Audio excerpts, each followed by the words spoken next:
संविधान का विजय है और ये आपको करना है। धन्यवाद। जय भीम। बहुत नारा लगाता है। यहाँ मौजूद तमाम दोस्तों, साथियों और बहनों,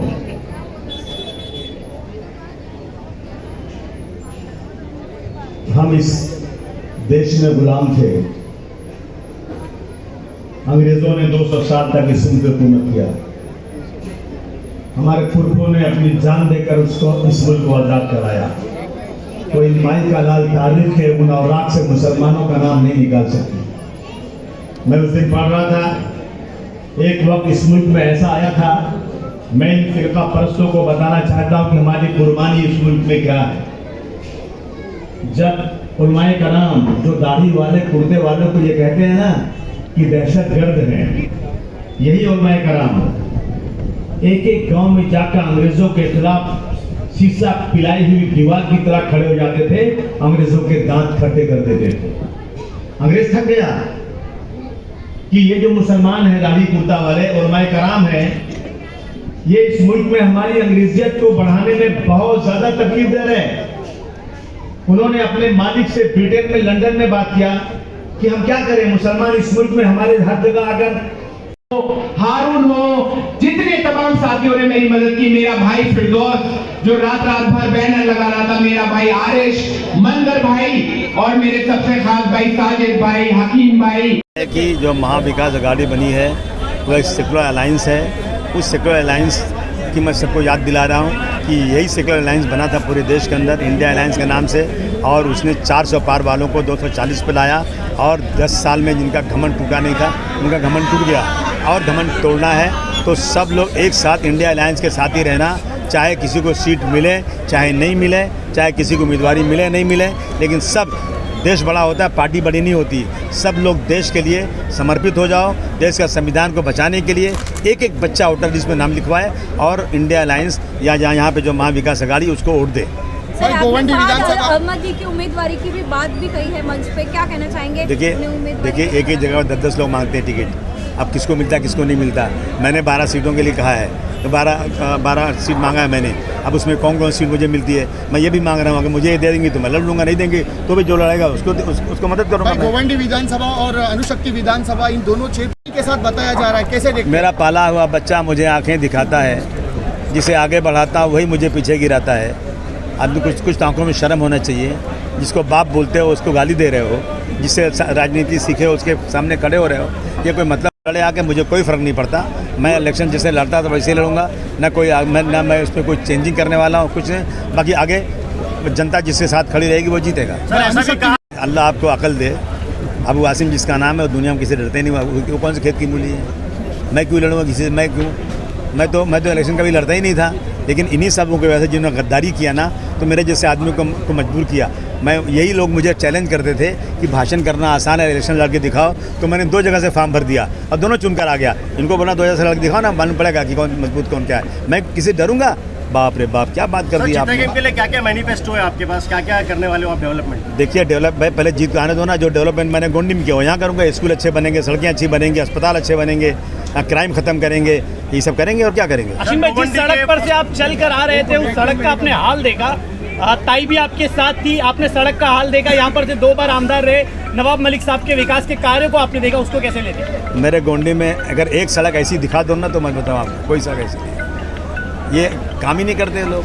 और सबसे अच्छी बात उनकी नेता ने देख लिया आज कि जिसको आपने चुन के दिया और मंत्री बनाया, ये नहीं मंत्री बना। और फंड, हमें फंड नहीं मिल रहा है, हम तो फंड मांग रहे हैं। हमको फंड तो बहुत भी ऊँट के मुंह में जीरे की तरह मिल रहा है, और जो उनकी पार्टी में है उनको तो इतना फंड मिल रहा है। 60 करोड़ अभी मिले थे कुछ दिन पहले। कितने पैसे मिल रहे हैं उनको?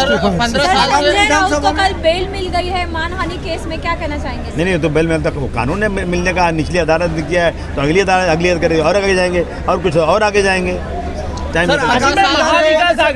महाविकास अघाड़ी नहीं देगी, जो दूसरे लोग हैं अपोज में वो वहाँ दे रहे हैं कैंडिडेट, ताकि दोनों लड़ जाएं और सीटें चली जाए।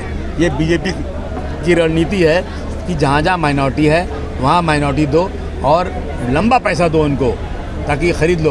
और मैं समझता हूँ कि हम लोग बिकने वाले लोग नहीं है। सर, गुरु और चेले की लड़ाई अब की बार आमने सामने होगी आगामी विधानसभा चुनाव में, क्या कहना चाहेंगे इस बारे में? आप गुरु हैं तो वो चेले हैं। गुरु ही जीतेगा, गुरु और क्या समझते हो यार?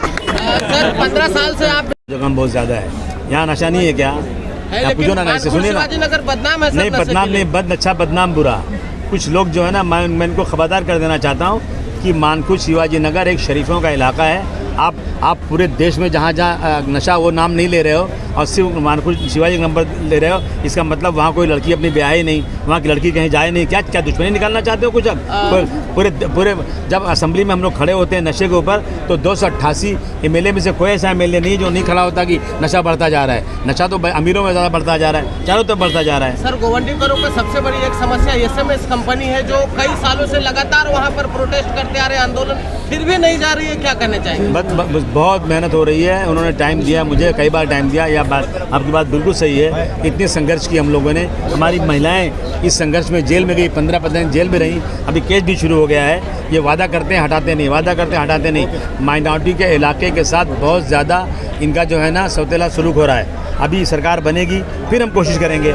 आपको मैं 50 बार हमने हाउस में उठाया है, चिल्लाया है, धरने दिए हैं, मंत्रियों का वहाँ पे दौरा कराया है और बार बार भी आप लेके आए, बार बार ऑर्डर भी लाए हमने, सब कुछ हम कोशिश कर रहे हैं। हमारी कोशिश महाविकास आघाड़ी की सर, सरकार फहाद अहमद को आपने जो है यहाँ से जो है महाविकास आघाड़ी के लिए प्रस्ताव आपने किया है कि फहाद अहमद जो है आपके उम्मीदवार होंगे, लेकिन ये सीट जो है राष्ट्रवादी पार्टी की है, तो उसको लेकर आपके क्या प्लान है? नहीं दिया तो उनको मुबारक। अगर हमको देंगे तो ये लड़ेगा, नहीं तो उनको देंगे तो उनका आदमी लड़ेगा, उसमें क्या है? तरह से मैं सच बताऊं, डर तो लगता ही है और हर इंसान को डर लगता है जब इतने बड़े नेता आ रहे होते हैं। लेकिन जिस तरह से लोगों का समर्थन मुझे मिल रहा था, जिस तरह से लोगों का गुस्सा है मौजूदा हालातों को लेकर, चाहे वो देश के हालात हो, चाहे अणुशक्ति नगर के हालात हो, मेरे दिल में ये उम्मीद थी कि ये मीटिंग सक्सेसफुल होगी और मैं इस एहसान का बदला कभी नहीं चुका पाऊंगा जिस तरह से चीता कैम्प और अणुशक्ति नगर के लोगों ने मुझे प्यार दिया है। सारे वक्ताओं ने जो बातें रखी है, क्या कहेंगे उन बातों? संविधानों को, इस देश के संविधान को कुचला जा रहा है।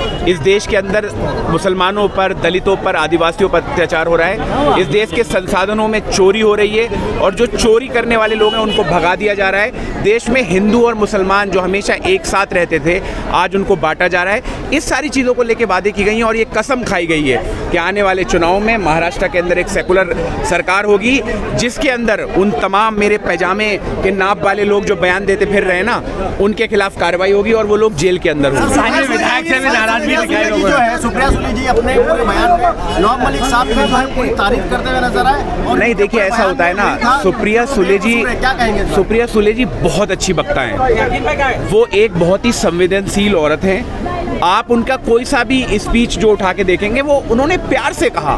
उन्होंने कहा क्या नहीं किया हमने आपके लिए।